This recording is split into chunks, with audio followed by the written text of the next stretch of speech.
കേരളത്തിലെ കോൺഗ്രസ് വീണ്ടും വാർത്തയായിരിക്കുന്നു. വയനാട് യോഗ തീരുമാനം മിഷൻ 2025 നടപ്പാക്കാൻ പ്രതിപക്ഷ നേതാവ് വാട്സാപ്പ് ഗ്രൂപ്പ് ഉണ്ടാക്കുന്നു. ഈ ഗ്രൂപ്പിൽ KPCC പ്രസിഡന്റ് ഇല്ല. ഈ ഗ്രൂപ്പിലൂടെ പ്രതിപക്ഷ നേതാവ് പ്രസിഡന്റിന്റെ സർക്കുലറിന്റെ ഉള്ളടക്കം തിരുത്തി പ്രസിദ്ധീകരിക്കുന്നു.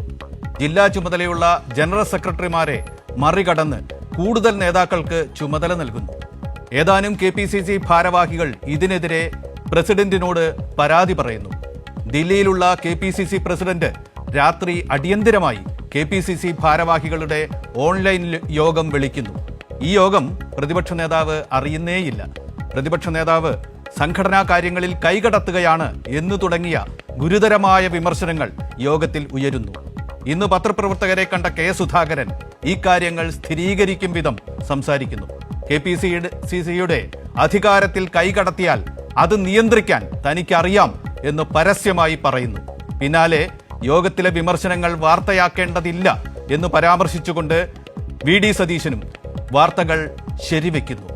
ഒപ്പം ഇന്ന് തിരുവനന്തപുരത്ത് നടന്ന മിഷൻ 25 യോഗത്തിൽ നിന്ന് ഉദ്ഘാടകനായിരുന്ന സതീശൻ വിട്ടുനിൽക്കുന്നു. അപ്പുറത്ത് പാർട്ടിക്കുള്ളിൽ നിന്ന് ഉള്ളതും ഇല്ലാത്തതുമായ വാർത്തകൾ ചോർത്തുന്നത് അന്വേഷിക്കണം എന്ന് K മുരളീധരൻ പത്രക്കാർക്ക് മുന്നിൽ പരസ്യമായി ആവശ്യപ്പെടുന്നു. വയനാട് യോഗത്തിലെ വാർത്തകൾ VD സതീശൻ ചോർത്തി എന്ന ആരോപണം നിലനിൽക്കെ വാർത്ത ചോർത്തുന്നവർ ഉറ്റുകാരാണ് എന്ന കടുത്ത പരാമർശവും മുരളീധരൻ നടത്തുന്നു. സമാന്തരമായി കോൺഗ്രസിൽ K മുരളീധരൻ കരയിൽ പിടിച്ചിട്ട മീൻ പോലെ പിടയ്ക്കുകയാണ് എന്ന പരാമർശവുമായി BJPയുടെ സംസ്ഥാന പ്രസിഡന്റ് മുന്നോട്ടു വരുന്നു. BJPയിൽ ചേരാതെ മുരളീധരൻ നിയമസഭയിൽ കാലുകുത്തില്ല എന്ന ഭീഷണിയും സുരേന്ദ്രൻ മുഴക്കുന്നു.